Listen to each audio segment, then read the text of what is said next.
Yes, I'm going to share.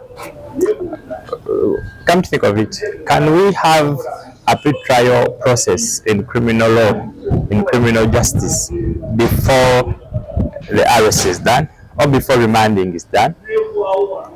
Okay. Of late, the practice is that one is arrested,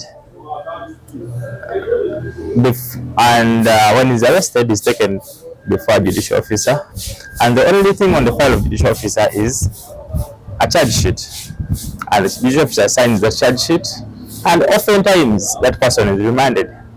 99% of files that come before a judicial officer for the first time, whether the state is prepared or not, automatically the accused is remanded. Now, where does that leave the aspect of guaranteeing that liberty in line with the presumption of innocence?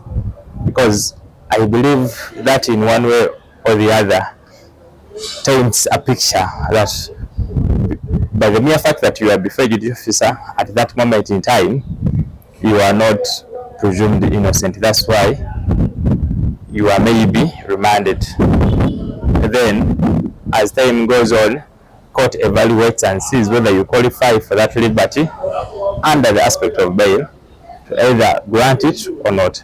But can we have this aspect done better? Can't we have a pre-trial process where the investigating officers, in conjunction with the DPP prepares the file of the intended accused person.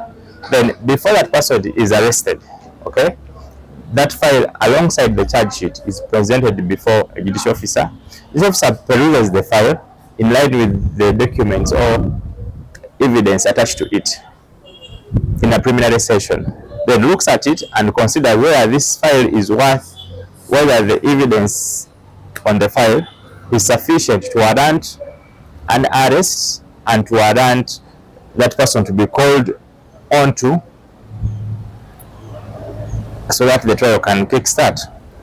Because it has now become a habit that the event that somebody wants to do away with you, they come up with a complaint, have a witness statement, the complainant witness statement, and before you know it, the file is sanctioned and you are arrested and remanded. And then the DPP, the prosecution, will state that we are still investigating. Now, if you are still investigating, why did you in the first place arrest this person? Was the person caught during the act? Okay. Was he committing the offense at that moment in time? If yes, the arrest should be to curtail the further commission of the offense.